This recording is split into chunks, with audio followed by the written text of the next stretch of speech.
அனைவருக்கும் வணக்கம். தாவேகா தொடர்பான இன்றைய முக்கிய செய்திகள். தாவேகா தலைவர் விஜய் அவர்களை வைத்து மற்ற கட்சிகள் பகடக்காயாக யூஸ் பண்ணிக்கிட்டு தன்னுடைய காரியத்தை சாதிப்பது போல் தருகிறது. அதை பற்றின ஒரு செய்தியை தான் நம்ம இந்த வீடியோவில் பார்க்க போகிறோம். நம்ம சேனலில் முதல் முறையாக பார்க்குறவங்களா இருந்தால் சப்ஸ்கிரைப் பண்ணிக்கோங்க, கூடவே பெல் ஐக்கானையும் கிளிக் பண்ணிக்கோங்க. சப்போர்ட் பண்ணுங்கள், ஷேர் பண்ணுங்கள்.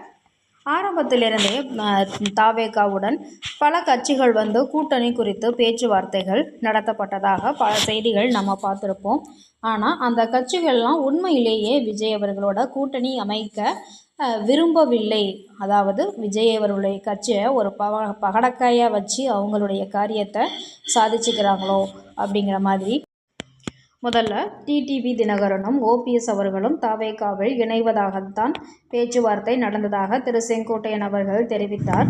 பரவலாக செய்திகளும் அதைத் தொடர்ந்து பேட்டிகளும் எடுத்தபோது சிரிச்சு மௌனத்தோட பார்ப்போம் நல்லதே நடக்குங்கிற மாதிரி பேட்டியில் சொல்லியிருப்பார் டிடிவி தினகரன். திடீர்னு பாஜகவுடைய கூட்டணியில் இணைந்து விட்டார். அதிமுகவில் எடப்பாடி பழனிசாமி சேர்க்க முடியாது அப்படின்னு சொன்னதுனால பாஜகவுடன் இணைந்துட்டார். ஏன்னா அவர் எதிர்பார்த்தது தாவேகாவோட இணையறதுக்காக இல்லை, அதிமுகவோட இணையறதுக்காக தான் அவர் வெயிட் பண்ணிக்கிட்டு இருந்தார். விஜயோட சேர போகிறோம் அப்படின்னு சொன்னாக்க நம்மளை கூட்டணியில் சேர்த்துக்குவாங்க அப்படின்னு எதிர்பார்த்தாரு. ஆனால் அது நடக்கலை. ஆனால் இப்போ பாஜகவுடன் இணைந்து இப்போ அதிமுகவில் ஐக்கியமாயிட்டாரு. அதிமுகவில் இருந்த ஓபிஎஸ்ஸினுடைய ஆதரவாளர்கள் ஓபிஎஸ் அவர்கள் யார் பக்கம் போகிறாரோ அவங்க கூட தான் நாங்கள் போவோம் அப்படின்னு சொல்லிக்கிட்டு இருந்த நிலையில் திரு வைத்திலிங்கம் அவர்கள் டிஎம்கேல போய் இணைஞ்சிட்டாரு. டிடிவி தினகரன் பாஜகவோட இணைஞ்சிட்டாரு. வைத்திலிங்கம் டிஎம்கேல இணைஞ்சிட்டாரு. ஆனால் ஓபிஎஸ் அவர்கள் இன்னும் அதிமுகவில் சேர்றதுக்காக தான் பேச்சுவார்த்தை நடந்துக்கிட்டு இருக்கதா சொல்லியிருந்தாரு லாஸ்ட் பேட்டியில். நான் ஏடிஎம்கேல சேர தயார், எங்களை ஏற்றுக்க தயாரா அப்படிங்கிற மாதிரி கேட்டிருந்தாரு.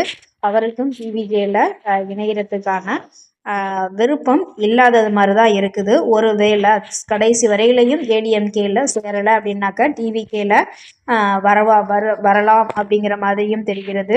அடுத்ததாக ராமதாஸ் அவர்களும் டிஎம்கேல பேச்சுவார்த்தை நடத்துறதுக்கு முன்னாடியே டிவிகேவுக்கு வர்றதா தான் பரவலாக செய்திகள்லாம் வெளியாகிட்டு இருந்தது. ஆனால் டிஎம்கேல பேச்சுவார்த்தை நடந்து அவங்க கூட இணைய போகிறதா சொல்லியிருந்தாங்க. ஆனால் தற்பொழுது விசிக ராமதாஸ் அவர்கள் வந்தாக்க நாங்கள் கூட்டணியை விட்டு விலகிறோம் அப்படின்னு சொன்னதுனால திமுகவிலிருந்து ராமதாஸ் அவர்களிடம் பேச்சுவார்த்தை நடத்துவதை நிறுத்திவிட்டாங்க. தற்பொழுது ராமதாஸ் அவர்களுக்கு டிவிகேவை தவிர வேறு எந்த கட்சிக்கும் போகிறதுக்கான வாய்ப்பு இல்லை அப்படிங்கிற மாதிரி தான் தெரிகிறது.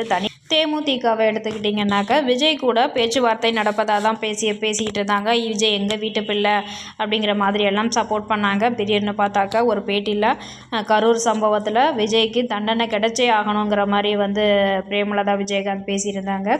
அதை தொடர்ந்து டிஎம்கே கூடவும் ஏடிஎம்கே கூடவும் பேச்சுவார்த்தை தொடர்ந்து நடத்தினாங்க. பேரம் பேசிய நிலையில் தற்பொழுது அதிமுகவில் இணையறதுக்கான வாய்ப்புகள் இருப்பதாகவும் பேச்சுவார்த்தை நடந்து கொண்டிருப்பதாகவும் சொல்லிக்கிட்டு இருக்காங்க. விஜய் கூட இணையிறேன் அப்படின்னு சொன்னாலே அதில் டிஎம்கேவோ இல்லை அதிமுகவோ அவங்க பக்கம் அவங்கள இழுத்துடுறாங்க. தற்பொழுது சசிகலாவும் தாவேகாவுடன் இணைய போகிறதா சொல்லியிருந்தாங்க. இவங்களும் அவங்கக்கிட்ட 25 தொகுதிகள் கையில் இருக்குது அப்படிங்கிற மாதிரி சொல்லி ஏடிஎம்கேவை மிரட்டுறாங்களா, நாங்கள் தாவேகாவுடன் சேர்ந்துருவோம் எங்களை சேர்க்கலனா அப்படிங்கிற மாதிரி மிரட்டுற மாதிரி தான் தெரியுது. ஆனால் தாவேகாவுடன் இணைகிறாங்களா என்ன அப்படிங்கிறத வெயிட் பண்ணி தான் பார்க்கணும். அந்த விஷயத்தை மையமாக வச்சு ஒவ்வொரு கட்சிகளும் விஜயை ஒரு பகடக்காயாக யூஸ் பண்ணி தன்னுடைய காரியத்தை சாதிக்கிறது போல் தெரிகிறது. உங்களுடைய கருத்து என்ன? இது உண்மையா இல்லை அப்படிங்கிறத நீங்கள் கமெண்ட் பண்ணுங்கள். இந்த வீடியோ உங்களுக்கு பிடிச்சிருந்தா லைக் பண்ணுங்கள், ஷேர் பண்ணுங்கள், சப்ஸ்கிரைப் பண்ணுங்கள். தேங்க்யூ ஃபார் வாட்சிங்.